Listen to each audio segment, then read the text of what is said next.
할렐루야. 오늘 말씀은 마태복음 5장 21절, 22절 말씀으로 있습니다.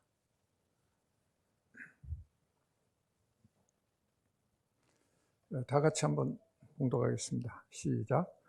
옛사람에게 말한 바 살인치 말라. 누구든지 살인하면 심판을 받게 되리라 했다는 것을 너희가 들었으나 나는 너희에게 이르노니 형제에게 노하는 자마다 심판을 받게 되고 형제를 대하여 나가라 하는 자는 공회에 잡혀가게 되고 미련한 놈이라 하는 자는 지옥불에 들어가게 되리라.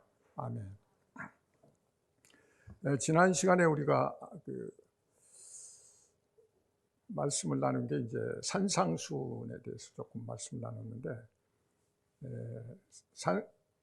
예수님께서 주신 말씀이 다 중요하죠. 중요한데 특별히 공생을 시작하시면서 광야에서 시험 받으시고 또 질병을 고치시고 그러면서 특별히 지금 산으로 제자들 데리고 올라가서 지금 모든 문제를 풀어주신다.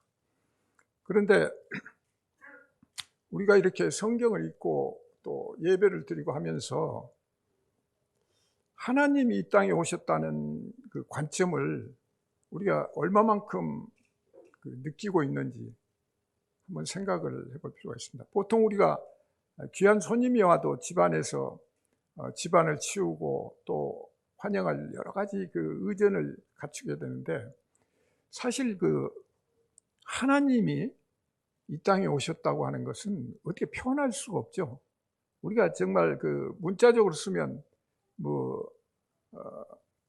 경천동지라고 그러죠. 그러니까 하늘이 놀라고 땅이 뒤흔들리는 그런 정도로 우리가 표현을 최고로 한다면 하는데, 하나님이 오시는 것을 그 이상 어떻게 표현할 방법이 없을 정도로 대단한 일이거든요.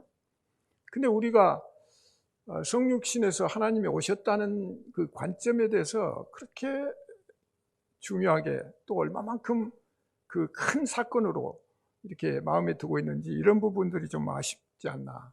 왜? 현실적으로 우리가 세상을 살아가다 보면 그런 부분들이 마치 나무 일처럼 이렇게 생각이 되죠. 그런데 중요한 것은 하나님, 예수님이 오셔가지고 기껏 우리에게 윤리 도덕에 관한 이런 얘기나 하고 너희 잘 먹고 잘 살아 이런 얘기하러 오셨겠습니까? 그러니까 이제 우리가 차원을 좀 다르게 생각해야 한다. 물론 그것도 다 포함이 되죠. 그렇지만 하나님이 오셔서 우리에게 말씀하시고자 하는 것은 전혀 다른 차원이다. 그러니까 우리가 말씀을 받을 때도 그런 차원으로 봐야 된다. 그렇지 않으면 늘 우리는 이 세상적인 기준으로 보고 되고, 그렇게 되면 오늘 지금 말씀드리는 율법의 문제라든지 살인의 문제라든지 또 구원과의 관계에 있어서 여러 가지 혼돈이 오고 빗나가는 경우도 생길 수가 있다. 그래서 우리가 조금 더 예수님이 오셔서 지금 말씀하시는 기준이 뭘까? 그래서 예를 들면 지난주에 말씀드렸듯이 병자를 고쳤는데 그 병자를 고친 게 그냥 고침을 받았다, 그리고 대단한 능력자다, 기적을 일으키신 분이다, 이 정도 수준에서 끝나면 안 된다는 거죠. 거기에는 천국의 메시지가 포함된 어떤 상태다.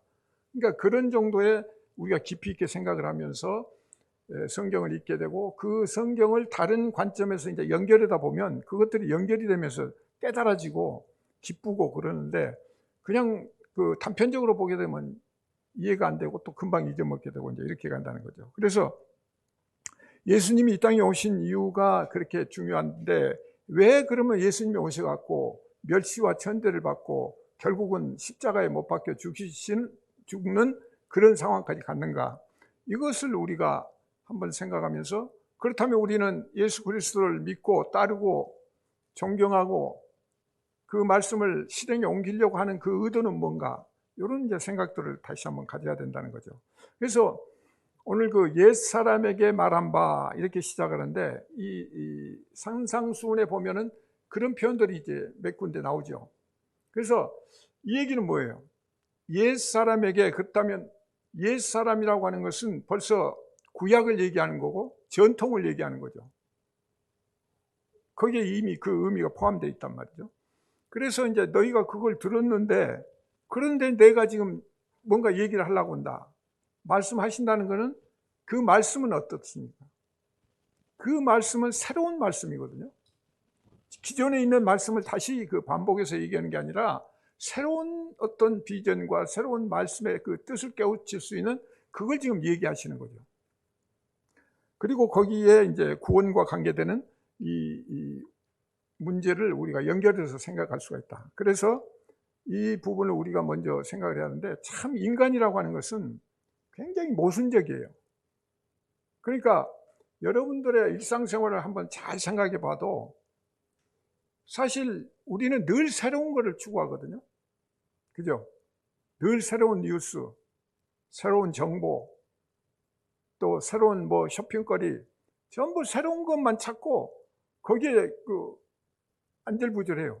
그리고 누가 그런 새로운 뉴스, 또 뭐 뻥 터졌다는 거 나오면 거기에 깜짝 놀라고 관심을 갖고 이제 집중을 하게 되는, 이런 것들이 우리의 그 보이지 않는 본성, 새 것을 추구하는 인간인데, 그럼 예수님이 오셔가지고 지금 새로운 어떤 말씀을 주시는데 왜 유대인들이 그것을 받아들이지 못하고 했을까?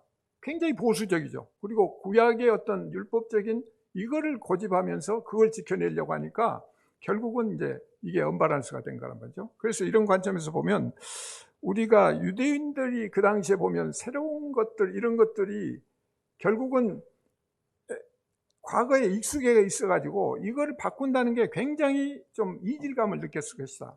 그래가지고 그 옛날 걸 그대로 움켜쥐려고 하고, 근데 틀렸음에도 불구하고 그것이 옳다고 생각하는 거죠.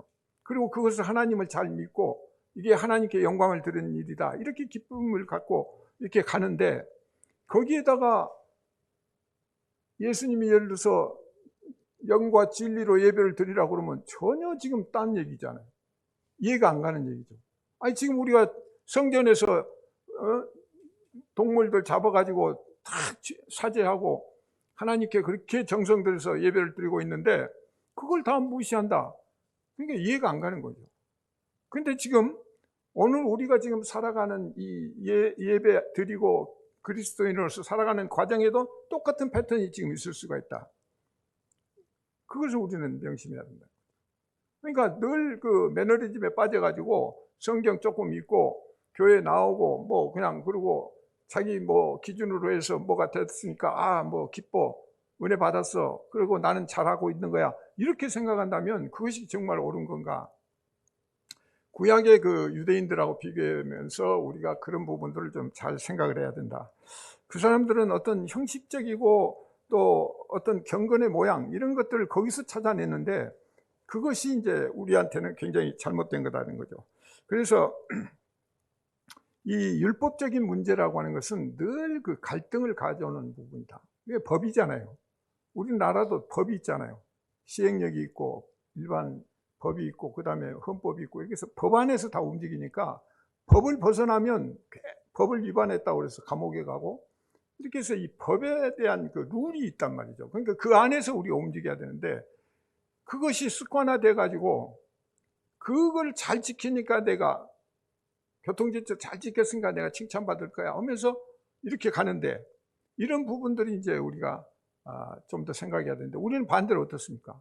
요즘에 이제 가끔 보다 보면 율법을 너무 그런 식으로 강조하다 보니까, 아니 이거 너무 율법적이지 않아? 이거는 율법이니까 하지 말아야지, 또 이렇게 생각을 한단 말이에요. 그러니까 늘 안에서 갈등이 오죠. 그래서 오늘 말씀을 통해서 우리가 조금 더 생각을 해야 된다. 유대인들은 아마 천국을 가는데 뭐 좀 이렇게 동물 잡지도 않고 살인도 안 하고 그러고 가는 그런 쉬운 길이 있었으면 더 좋겠다, 이렇게 생각했을지도 모르죠. 그런데 오늘 그 예수님이 마태복음 5장 17절 18절에 보면은 이렇게 말씀하십니다. 내가 율법이나 선지자를 폐하러 온 줄로 생각하지 말라. 폐하러 온 것이 아니요 완전하게 하려 함이라. 완전하게 하러 오셨다. 그러니까 율법을 우리는 보통 유대인 그리고 예수님이 오셨으니까 율법을 다 폐기한다 이렇게 생각을 하고, 가끔 이거는 율법적인 거 아니야? 막 이제 이렇게 이제 혼동을 하는 경우들이 많다는 거죠. 그런데 하나님은 말씀이 천지가 없어지기 전에는 율법에 1.1획도 안 없습니다. 그러니까 이 율법이라고 하는 것은 영원히 간다는 거죠. 근데 잘 생각해야 될 게, 율법도 뭐예요? 하나님이 주신 거죠. 하나님이 명령이잖아요. 하나님 말씀이거든요. 그러니까 뭐 어디서 딴 데서 굴러온 게 아니고 하나님이 주셨는데, 그렇다면 이것이 어떤 목적이 있겠는가? 우리는 가끔은 이런 비난을 이제 하는데, 거기에서 우리가 좀 신경을 써야 되는 것은, 이것이 옛것을 지금 말씀을 하신데 옛것 전체를 지금 폐기하러 오신 건가? 그게 아니라는 거죠. 지금 옛사람에게 들은 바 이렇게 이제 말씀을 하시면, 그 옛사람에게 뭐 얘기했으니까 구약을 다 폐기하기 위해서 지금 얘기를 시작하신가? 그건 아니라는 거죠. 그러니까 그 얘기 말씀에 뭔가를 지금 더해서, 아니면 그 얘기가 비틀려 나가 있는데 그걸 바라잡는 그런 의미로 지금 비춰지는 거죠. 그래서 율법의 그 완전성을 도모하는데, 여기에서 이제 우리가 생각할 것은, 율법의 완전한 것은 결국은 그 사랑의 완성이다. 사랑의 완성이다. 그러니까 이따 말씀드리겠지만, 그 십계명이 있잖아요.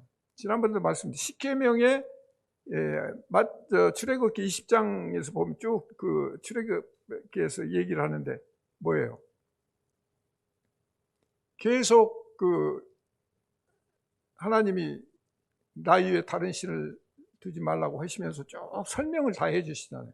근데 그게 이제 5번째까지는 하나님이 사랑이죠. 하나님의 사랑을 얘기하는 거고, 나머지 이제 살인하지 말라, 간음하지 말라, 도둑질하지 말라, 이 나머지 5개는 인간 이웃사랑을 얘기하는 거예요. 그러니까 하나님 사랑과 이웃사랑인데, 그 이웃사랑을 지금 예수님이 산상수훈에서 지금 풀어주시는 거예요. 이웃사랑이라는 게 어떤 건가?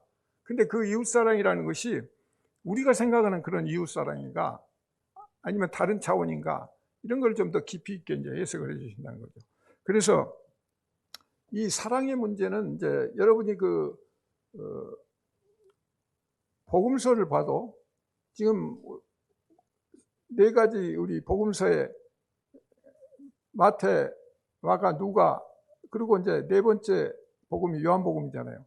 요한복음은 사랑이에요. 그러니까 앞에 3개는 보통 하나님 숫자를 3으로 쓴다면 네 번째가 이제 사랑이에요. 그러니까 4번째로서 모든 것이 이제 완성이 되는 거거든요. 전체 그림이. 그러니까 요한복음에서 계속 강조한 게 이제 사랑이에요. 사랑 문제. 그 다음에 요한 1서, 요한 2서, 요한 3서도 전부 사랑을 주제로 해갖고 사랑의 의미에 대해서 풀어주는 거죠. 근데 결국은 같은 얘기인데, 왜냐하면 하나님이 사랑이시고 하나님이 진리이시고 하나님이 말씀이시고, 그러니까 같은 얘기지만, 그걸 풀어서 그 4개가 맞아야, 그 4개는 우리가 땅을 표현하는 넷이라는 숫자가, 그래서 이 넷으로 해서 완성이 돼가지고 이제 하늘나라를 이해하게 되고 가는 건데, 이 부분을 이제 오늘 말씀을 하는 거거든요. 그래서 이 폐하러 오신 그런 관점이 아니라, 구약의 율법, 선지자 이런 증거를 계속 했는데도 불구하고 지금 유대인들이 그걸 못 알아들었던 거죠. 예수님이 오셔가지고 그걸 깨우쳐 주시고 그걸 함으로써 이제 그때서, 근데 그것도 완전히 깨닫지 못했어요. 그렇기 때문에 십자가에 못 박는 거죠. 그런데 그 다음에 성령께서 오셔가지고 성령께서 깨우쳐 주심으로써 이게 이제 완성이 돼가는 거거든요. 그러니까 그 그림을 전체 보면 이제 그 안에 우리가 들어있는데, 우리는 그러면 어떤 자세인가, 이걸 한번 생각을 해봐야 된다. 그래서 하나님 말씀의 그 깊은 뜻을 우리가 아는데, 결국은 예수님 말씀은 하나님이 오셨으니까 천국 비밀을 얘기하는 거죠. 천국의 비밀을 우리한테 지금 깨우쳐 주시는 거예요. 그러니까 그런 관점에서 우리가 주의 깊게 들어야 된다는 거죠. 그리고 이 세상 것으로 다 설명을 안 되니까 이 세상에 어떤 걸 가지고 비유법을 써서 얘기를 하시는데, 그 비유법 속에 담긴 그 뜻이 뭔가를 이제 우리가 늘 생각을 해야 된다. 그래서 거기에는 우리가 갖고 있는 어떤 문제제기도 있지만 어떤 때는 책망을 하시고 교훈을 주시고 또 어떤 때는 충격적이고 폭탄적인 그런 발언을 하신 거거든요. 그러니까 독사의 자식들아 뭐 이렇게까지 얘기를 하시면서 이제 경각심을 주시는 거죠.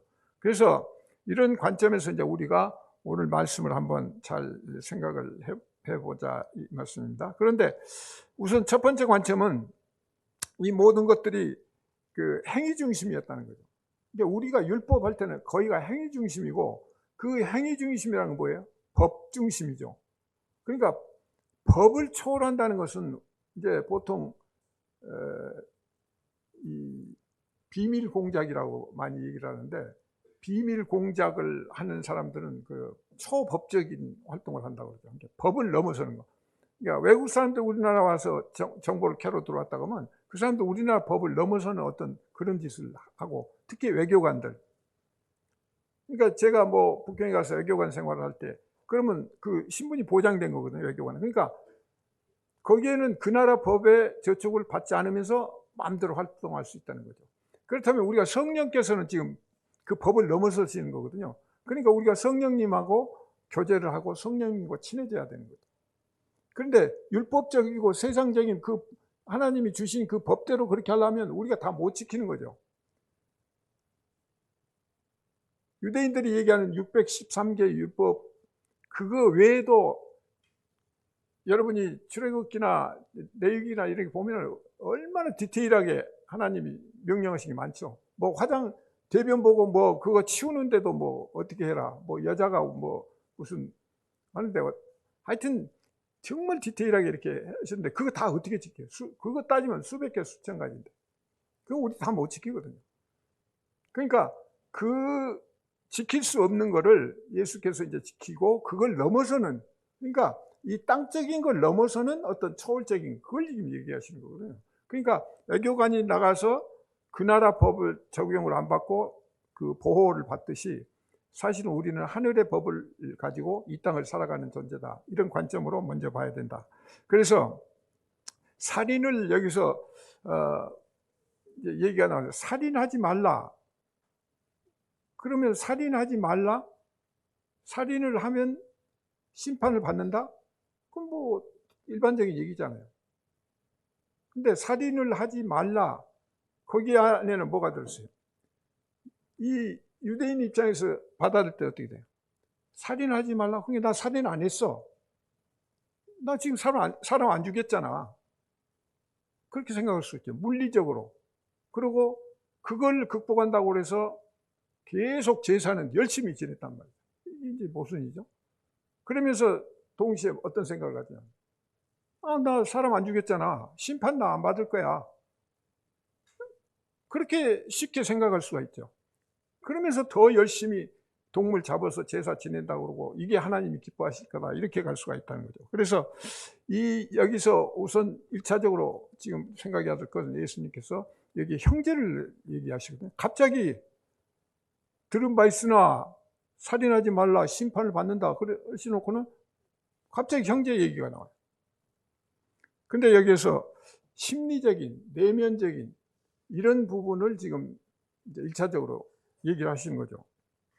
그래서 노하는 자는 심판을 받게 되고 나가라 하는 자는 공회에 잡혀가고 미련한 놈이라고 하면 지옥불에 들어간다. 그러면 형제한테 여러분이 이런 경우 있습니까 없습니까?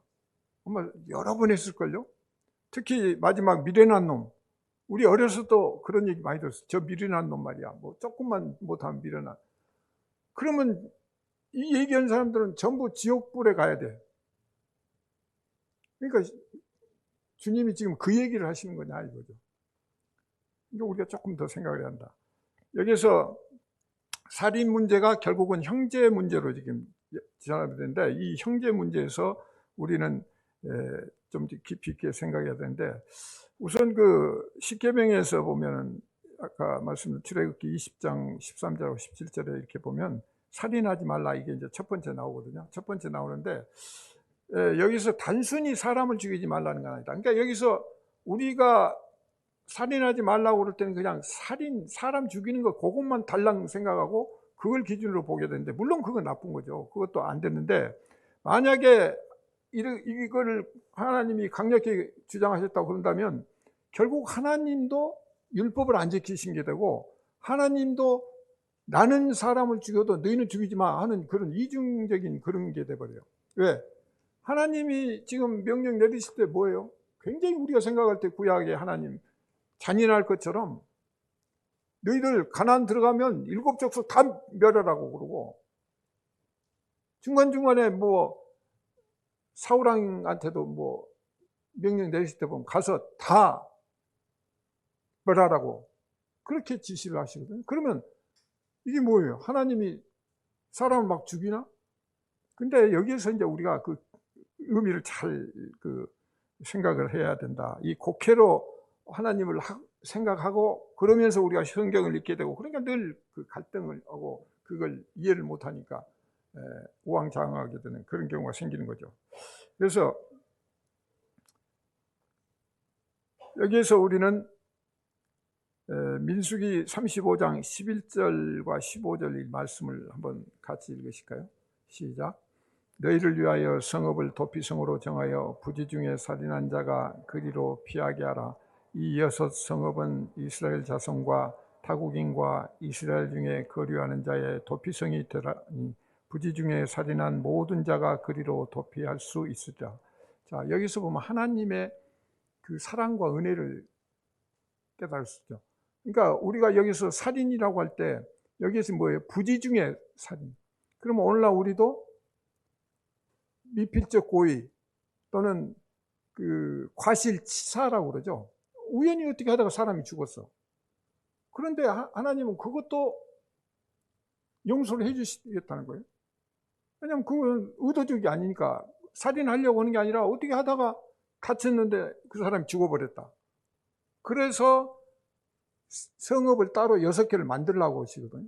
그래갖고 6개 성을 만들어서 그렇게 살인하게 된 사람은 그걸로 피해라.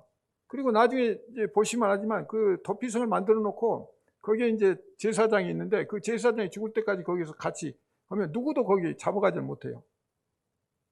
그리고 거기 갈 수 있는 그 길을 굉장히 또 잘 준비하도록 그렇게 명령을 하고 계시거든요.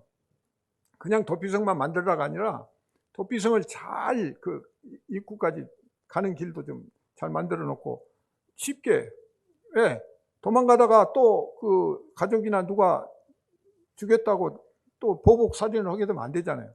그러니까 그런 데까지 신경을 쓰시면서 이렇게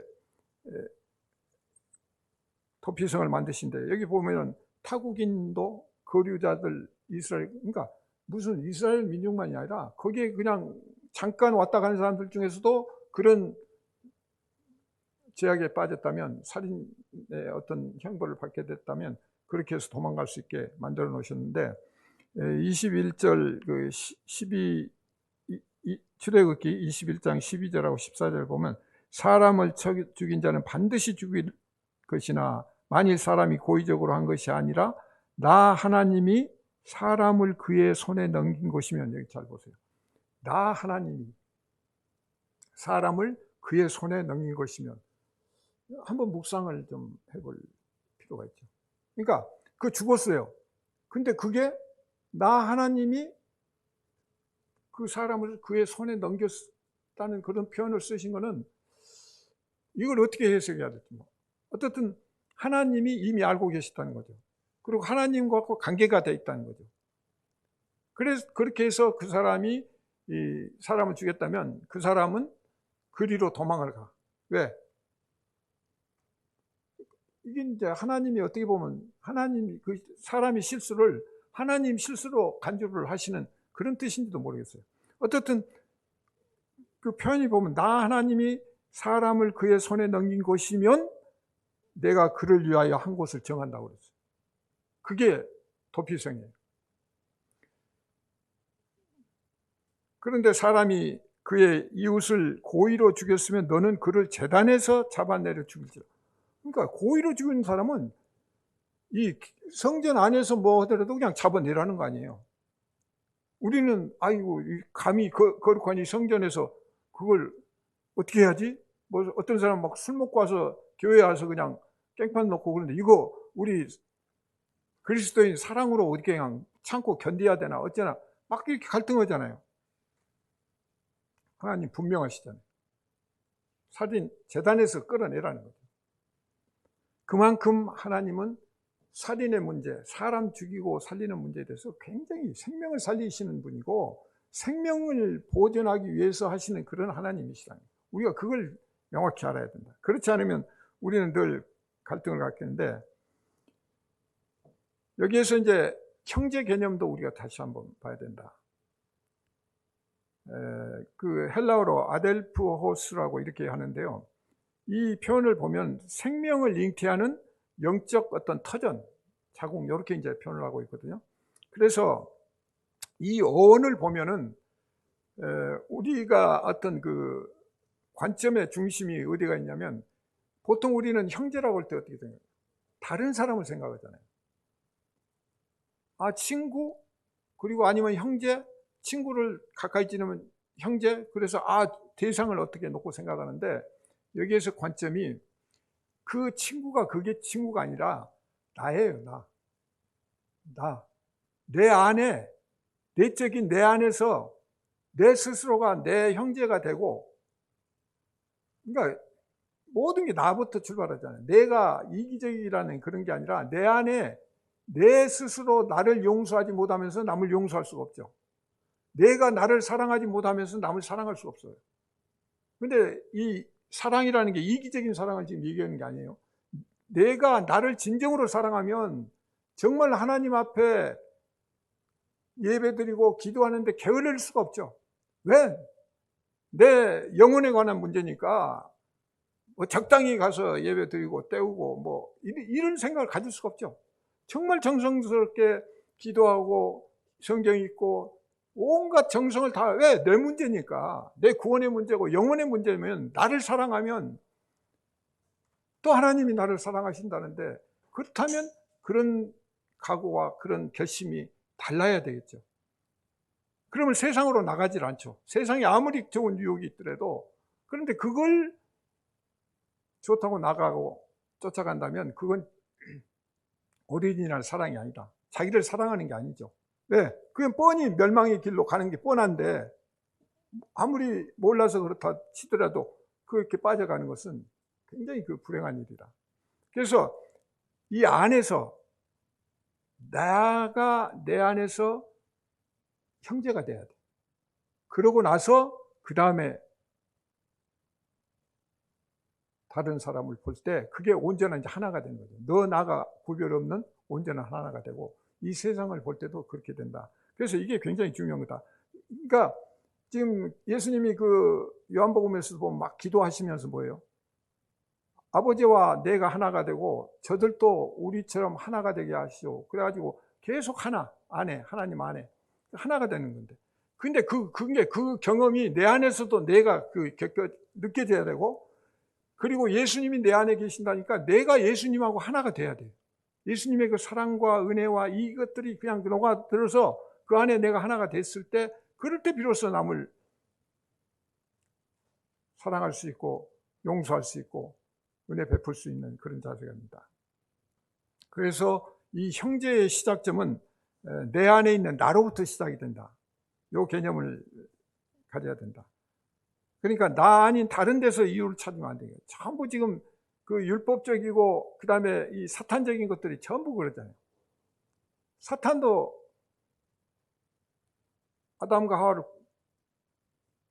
유혹하고 그 다음에 어떻게 됐어요? 아담과 하와한테 하나님이 물어볼 때 뭐예요? 전부 핑계대잖아요. 거짓말하는 거예요. 그 뻔히 하나님이 아시는데 거기다 거짓말하는 거예요. 저 하와가 하라고 그랬으니까 먹었다고 그러고, 하와는 또 뱀이 먹으라고 해서 먹었습니다. 자꾸 이렇게 거짓말하는 거예요. 하나님 앞에서 모든 것들을 그런 식으로. 그래서 나 아닌 다른 데서 찾는 게 아니라 나 안에서 찾는 것이다. 그래서 이 본질에 대한 것들을 우리가 깨달음으로써 내 안에서 그 갈등이나 이런 것들이 없어지는 거죠. 지금 내 안에는 두 마음이 항상 있잖아요. 그렇기 때문에 내 안에서 늘 그 율법적으로 이걸 해야 돼 말아야 돼, 그러면서 늘 갈등을 느끼고, 그러니까 힘들고, 그래서 이 두 마음이 이제 한 마음으로 되는 그런 관점이다. 그래서 우리가 두 번째 관점을 가져야 될 것은, 옛사람에게 그러면서 이제 뭐냐면 이제 진짜 제사 제도인 거죠. 오늘 본문이 이제 얘기하고자 하는 것은 제사 제도에 대해서. 그러니까 예수님이 뭐 친구, 형제에 대해서 뭐 나가라, 미련한 놈, 바보, 뭐 이렇게 해서 이제 어떤 윤리 도덕적인 그런 측면도 얘기하셨지만, 그걸 이제 다음 시간에 조금 더 깊이 들어가려고 그러는데, 우선 여기서 율법, 제사 이 부분을 우리가 한번 생각을 해보면, 여기서 살인이라고 하는 것은 이제 살육, 그다음에 뭐 학살, 살상, 뭐 이제 여러 가지 그런 의미도 있죠. 그런데 제사에서도 도륙, 살인 이런 개념을 같이 쓰죠. 왜? 그래서 여기 그 히브리어나 헬라어 한번 보면, 히브리어 라짜흐 그러면 이제 그게 죽이다, 도륙하다 그런 뜻이고요. 포니오 그러면 이제 동물을 살해하다. 근데 요게 이제 제사 용어거든요. 그러니까 우리가 살인이라는 개념이 이게 꼭 사람만 죽여서 살인이 아니라 동물 죽이는 것도 같은 용어를 쓴다는 거죠. 도륙한다 이런 개념으로. 그리고 오늘 본문에 나오는 살인하지 말라 이 표현이 포뉴세이스인데, 이것도 그 따져보면 이제 같이 포함이 돼요. 동물, 사람 포함한 죽이지 말라, 이제 이런 얘기도. 이게 죽이지 말라는 건 왜 그래요? 이미 벌써 이 말씀에 포함이 됐죠. 죽이지 말라는 건 왜 죽이지 말라는 거예요? 영단번에 예수 그리스도께서 단 한 번 영단번에 십자가에 의해서 제사를 마무리하시기 때문에 다른 제사 필요 없다는 거죠. 너희들 백날 그렇게 해봐야 필요 없다. 동물로 그거 하는 것이 진짜 하나님이 받으시려는 게 아니야. 이 이제 얘기거든요. 그래서 여기에서 이제 이 반복적, 습관적으로 계속 그 도륙하는 거, 동물 죽이고 제사 지내고. 근데 거기에는 뭐가 들어있어요? 자기 중심이 들어있죠. 내가 이렇게 많이 동물 잡아서, 회개가 아니라 하나님께 이렇게 바쳤으니까 하나님이 그거 좋아하시는 줄 알고, 그래서 이렇게 많이 피를 흘리고 그렇게 해서 내 죄가 사해졌고, 그렇게 해서 이제 곡해를 하는 거죠. 그래서 예수 그리스도의 단 한 번의 십자가로서 모든 제사가 끝났다, 끝날 것이다, 이제 이 메시지가 이미 들어있는 거예요. 그러니까 뭐 십자가 예수님 오셔서 그것이 확증이 돼서 되는 게 아니라 이미 구약에서부터 쭉 그런 것들이 메시지로 들어있는 거죠. 그런데 이 사람들은 전혀 이제 그런 것도 깨우치지도 못하고, 그러니까 예수님 오셨을 때도 막 자기들 기준으로 생각하고 십자가에 못 박으라고 그랬죠. 호세아서 5장 1절 2절 한번 보시면 같이 한번 읽으실까요? 시작. 제사장들아 이를 들으라, 이스라엘 족속들아 깨달으라, 양들아 귀를 기울이라. 너희에게 심판이 있나니 너희가 미스바에 대하여 올무가 되어 나를 위하여 그물이 됨이라. 배역자가 살육죄에 깊이 빠졌음에 내가 그들을 다 벌하노라. 에브라임은 내가 알고 이스라엘은 내가 숨기지 못하나니 에브라임이 이제 내가 음행하였고 이스라엘이 더러워졌느니라. 여기 보시면 폐역자가 살육죄에 깊이 빠졌다고 그러죠. 그러니까 여기서 이제 살육죄라는 게 그냥 공식적으로 성경에서 표현을 하는 거죠. 그러니까 뭐 심판이 받는 건 뭐 당연한데, 이게 지금 심판받는 문제가 굉장히 심각한 문제잖아요. 그러니까 아마 성경에서 가장 심각한 문제가 이걸 거예요. 왜? 아예 하나님을 모르는 존재들은 그냥 그거는 아예 그냥 제껴놓고, 하나님을 믿는다고 하는데 엉터리로 믿고 엉터리 짓을 하고 있으니 이게 뭐 하나님이 지금 감당할 수가 없는 일이죠. 그러니까 이 부분을 지금 깨닫지 못하니까 계속 그냥 자기가 옳다고 행위 중심으로 가고 있다는 거죠.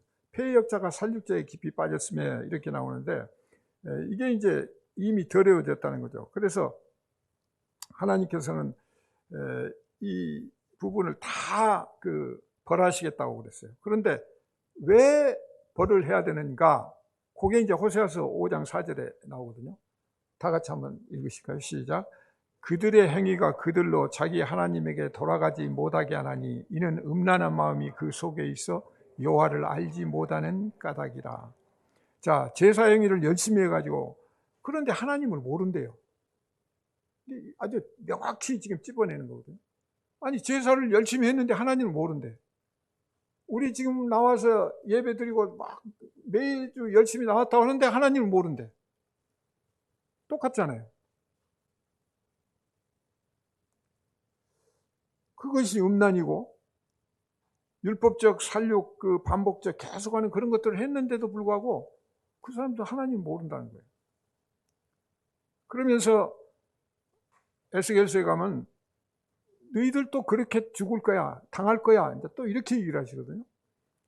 에스겔서 6장 3절 한번 보시면, 나 곧 내 칼이 너희에게 임하게 하여 너희 산당을 멸하리니 내가 너희가 거주하는 모든 성읍이 사막이 되게 하며 산당을 황폐하게 하리니 이는 너희 제단이 깨어지고 없어지며 너희 분향제단들이 찍히며 너희가 만든 것이 폐하여지며 또 너희가 죽임을 당하여 엎드러지게 하여 내가 여호와인 줄을 너희가 알게 하려 합니다. 여기 중요한 얘기예요. 여기서 에스겔서 또 뭐야? 나를 알게 하라는 거예요. 그러니까 우리가 하나님을 안다고 그러면서도 제대로 알지 못하면서 안다고 내 기준으로 하면 그거는 좀 점검을 해봐야 된다. 지금 호세아서에서 지적을 했잖아요. 나를 모른다고 그러는. 근데 에스겔서에서 똑같이 내가 여호와인 줄을 너희가 알게 하려 합니다. 알게 하기 위해서 내 제단을 부수고 분향단을 깨뜨리고 부수고 뭐 온갖, 이게 지금 하나님 자존심에 관계된 문제잖아요.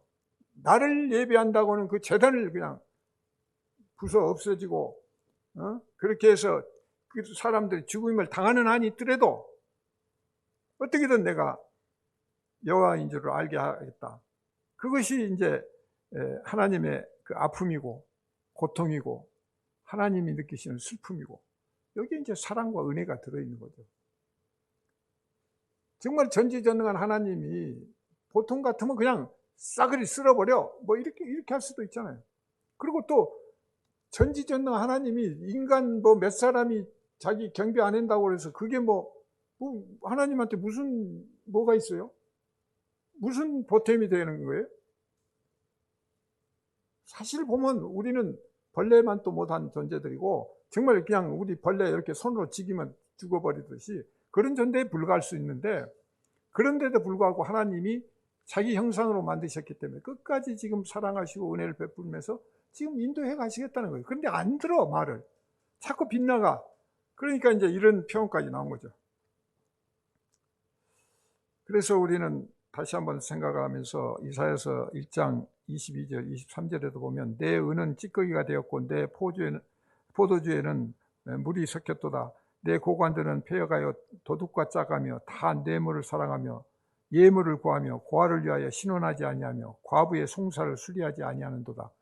이렇게 지금 문제를 제기하시고 21절에도 가면 신실하던 성읍이 어찌하여 창기가 되었는고 정의가 거기에서 충만하였고 공의가 그 가운데 거하였다. 이제는 살인자들 뿐이다.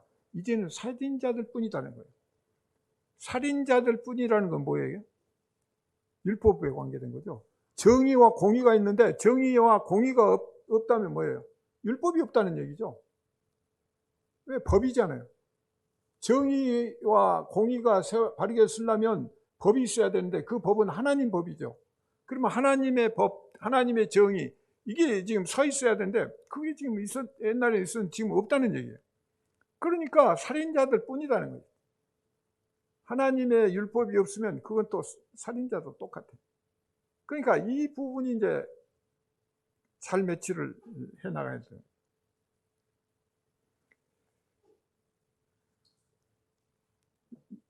예레미야서 5장 30절과 31절 같이 한번 읽으실까요? 시작. 이 땅에 무섭고 놀라운 일이 있도다. 신자들은 거짓을 예언하며 제사장들은 자기 권력으로 다스리며 내 백성은 그것을 좋게 여기니 마지막에는 너희가 어찌하려느냐. 심각한 얘기죠. 마지막에 너희들 어떻게 할 거야? 정말 그렇게 저렇게 살다가 마지막에 어떻게 할 거야? 지옥불에 떨어지면 그거 어떻게 할 거야?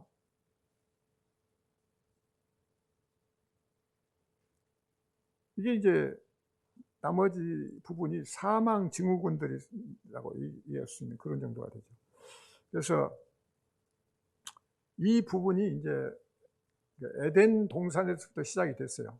에덴 동산에서 아담과 하와가 선악과를 따먹었잖아요. 나중에 이제 좀 자세히 설명을 드리겠습니다만, 선악과를 따먹는 건 뭐예요? 그것도 선악과 먹지 말라 그러면 그 명령이죠. 율법이죠. 그렇잖아요. 근데 먹었어요. 따먹었어요. 뭘 먹었습니까? 율법을 먹은 거죠. 하나님 말씀을 먹은 거예요. 먹어버린 거예요. 하나님의 뜻을 먹어버린 거예요.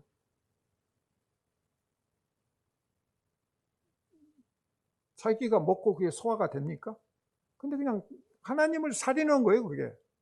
하나님은 말씀이잖아요. 근데 그 말씀을 먹어버렸어. 하나님 살인하고 똑같은 거예요. 거기서부터 지금 이게 빗나가가지고 결국은 예수 그리스도 십자가까지가 그렇게 다 연결이 지금 그렇게 돼 있는 거예요. 끝없이 우리 인간의 죄악된 모습들이 드러나고 있는 거죠. 그렇다면 우리가 제사를 열심히 지내가지고 내 중심으로 물질적으로 막 해가지고 그렇게 해서 지금 하나님 구하는 게 아니라 하나님의 사랑과 은혜로 모든 게 이루어진다는 거예요. 첫째는. 그러니까 다른 거 생각할 거 없어. 이거 오늘 하루 숨 쉬는 거 하나님의 은혜고, 예배당에 이렇게 나와서 예배 드릴 수 있는 거 이것도 은혜고, 설령 내가 어떤 힘든 일이 있고 고난이 있더라도 이것도 하나님의 섭리 가운데 사랑과 은혜가 그 안에 들었구나. 오히려 그 기회를 통해서 내가 무엇을 잘못했는가, 내가 깨달으면 하나님이 나한테 어떤 깨달음을 주시려고 이런 기회를 주시는 건가, 이렇게 생각을 하면서 그렇게 가는 것이 이제 옳다는 거죠.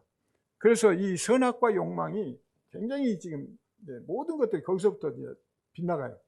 그래가지고 그 다음에 제가 한번 그 창세기부터 좀 강의를 설교를 하려고 그러는데요. 어떻든 그 율법 살인 이것은 하나님과의 그 관계된 건데, 어떻든 그 에덴 동산도 하나의 성전의 모형이다. 그 동산이라는 그 표현이 히브리어로 간인데, 그건 우타리, 그 성전 그런 의미가 있거든요. 그러니까 에덴 동산 그러면 그게 성전이에요. 그러니까 성전에서 지금 일어난 것을 모형적으로 지금 얘기를 하신 거죠. 그러니까 성전에서 그 선악과를 따먹고, 그러니까 그게 이제 말씀이거든요. 그러니까 이 말씀을 왜곡하고 변질시키고 이렇게 가면 이제 전부 지금 그게 이제 엉뚱한 짓으로 가는 거다. 그래서 이 계속 반복되는 이것 때문에 습관적으로 재물 드리지 말고 도력하지 말고 율법만 반복하지 말아라, 이렇게 얘기를 하신 겁니다. 그래서 창세기 3장 17절 18절만 마지막 한 번 더 읽으실까요?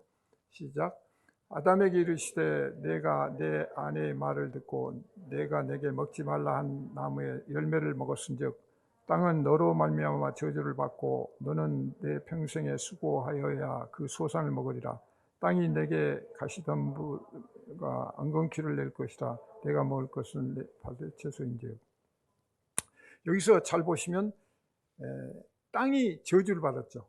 근데 누구 때문에? 아담 때문에. 땅이 저주를 받았어. 아담 때문에. 아담이 무엇 때문에? 율법을 먹고 하나님을 먹고 하나님 말씀을 먹고 하나님의 명령을 먹어가지고 하나님 뜻도 그냥 뭉개버리고, 그래 내 안에 지금 다 갖다가 해버린 거예요. 그런 의미에서 하나님은 자존심도 있고 하나님이 말씀인데 그 말씀이 그렇게 변개돼 갖고 그렇게 했다면 그건 이미 선악과 개념으로 보면 하나님 살인이나 마찬가지다. 그런데 이런 그 과정에서 땅에서 나는 것들이 전부 이제 저주를 받는 것이고 그게 율법이죠. 그러니까 우리가 땅적으로 뭐 어떤 문제를 볼 때 우리가 지금 몸을 입었잖아요. 그래서 육신적이야, 저건 땅적이야, 세상적이야 이런 표현할 때 이 몸이 지금 땅에 붙어 있잖아요. 그러니까 우리가 모든 생각은 이 몸적인 걸로 생각을 해. 세상적인 걸로. 땅이 붙어 있어. 지금 하나님은 천국 높은 다른 차원을 지금 얘기하시는데, 그 모든 거를 여기 붙어가지고 여기 땅적인 걸로 생각하고 내 몸적인 걸로 이렇게 연결지어 생각하니까 한계에 부딪히는 거죠. 벽에 부딪히는 거죠. 그래서 율법이라는 것을 정리하면 하나님의 말씀을 땅의 수준에서 이해하고 해석하는 거, 그렇게 해서 그 말씀을 장악해 보려는 거, 이게 이제 율법이다. 그러니까 율법적이라는 개념을 여러분들이 이제 정해요. 율법적이라는 게 무슨 법을 지키냐 안 지키냐 막 이런 수준으로 갈 게 아니고 그걸 넘어서는 거죠. 은혜나 사랑은. 근데 문제는 하나님 말씀을 이게 땅의 수준에서 이해를 하는 거예요. 그러니까 우리가 지금 차원을 달리하자는 게 꼭 그 얘기거든요. 항상 뭐 성경을 보면 하나님이 지금 메시지를 주신 거는 이 영원한 천국의 어떤 메시지를 주시는 건데, 그 차원을 넘어서지 못하고 맨 땅적으로 해서 이 세상적인 거하고 대입시켜 가지고 이렇거니 하고 보면 그것들이 이제 굉장히 잘못된 것이다. 그래서 이 오늘 이사야서 1장 10절 11절에 보면은 여호와께서 말씀하신 너의 무수한 재물이 내게 무익이냐. 그래서 이게 그냥 제사 필요 없다. 그냥 뭐 아무리 뭐 해도 필요 없다. 이제 이렇게 얘기를 하시는 거거든요. 그래서 이런 이제 그 율법적인 문제를 해결할 분이 누구냐? 예수 그리스도다. 그래서 방법이 없다.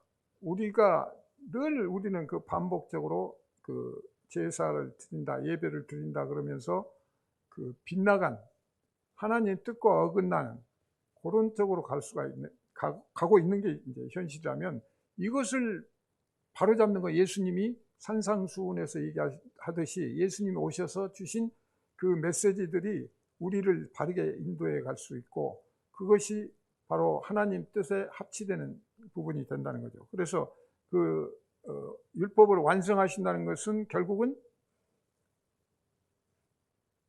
사랑으로 모든 것을 완성하신다, 이렇게 봐야 되는 거죠. 그래서 오늘 이 말씀을 통해서 우리는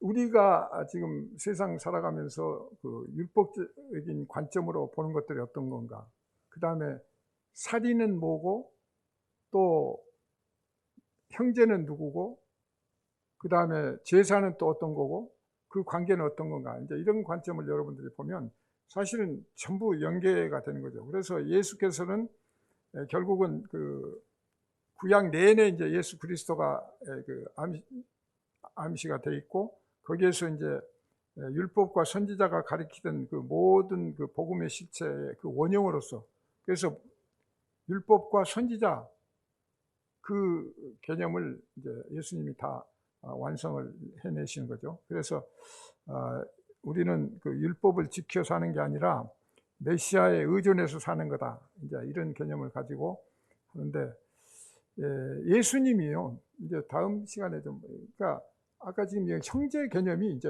결국은 예수님이거든요. 형제 개념이. 그래서 예수님이 그 사마리아 그 비유를 통해서도 그렇고, 자기야, 그러니까 예수님을 만나야 돼. 그러니까 이제 그 형제가 예수님으로 우리가 만날 때 그게 이제 온전한 그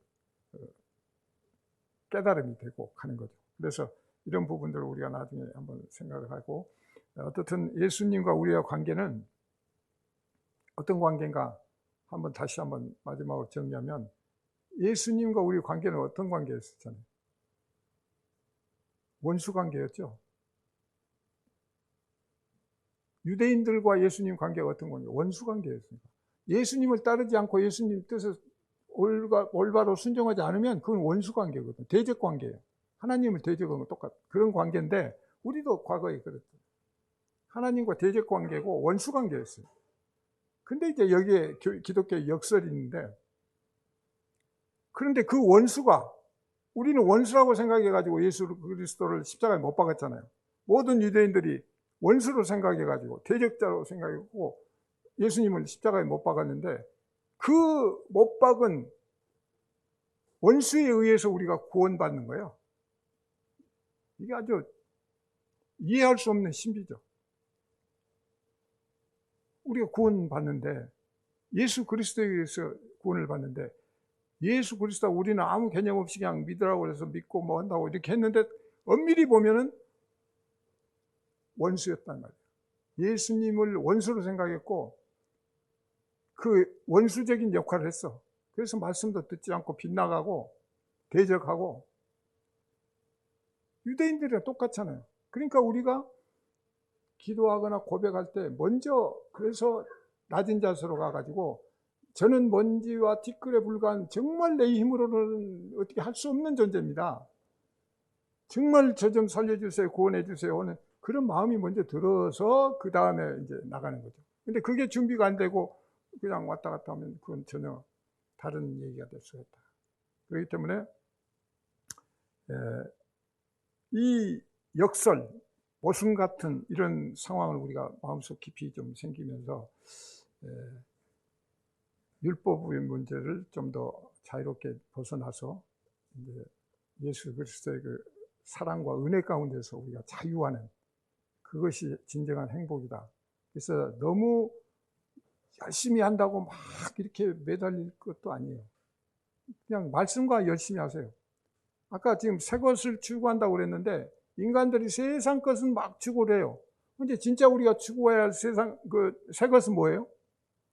하나님 말씀에서 새로운 것을 받아야 되는 거죠. 예수님이 오셨으니까 예수님한테서 새로운 그 뉴스, 새로운 천국의 비밀, 천국의 소식을, 복음을 듣고 거기서 깨닫고 기뻐하고 그렇게 가야 되는데, 이게 지금 빗나가는 거예요. 그래갖고 세상 것, 세상 뉴스, 드라마 뭐가 좋은 게 시작했대, 뭐 인기가 좋다네, 뭐 어디 먹을 거 해왔다, 이렇게 가는 것은 우리가 잘못된 거다. 그러니까 늘 우리 초점이 새 것을 추구하는데, 어떤 새 것을 추구하느냐, 여기에 이제 우리가 한번 자기를 점검하고 자각을 할 필요가 있다. 근데 거의 우리는 매일매일 세상 뉴스에 파묻혀서 거기에 매여서 사는 그런 존재예요. 그러니까 그걸 어떻게 벗어날 수 있는 건 아닌데, 그것을 알고, 내가 지금 너무 이쪽으로 치우쳤구나, 내가 말씀과 함께하고 예수님, 하나님한테서 주신 말씀에 어떤 새로운 걸 내가 깨닫지 못했구나 하는 걸 여러분들이 깨닫는다면, 그것이 바로 올바른 제사고 예배고 하나님 기뻐하시는 일이라고 이렇게 정의할 수 있겠습니다. 기도하겠습니다.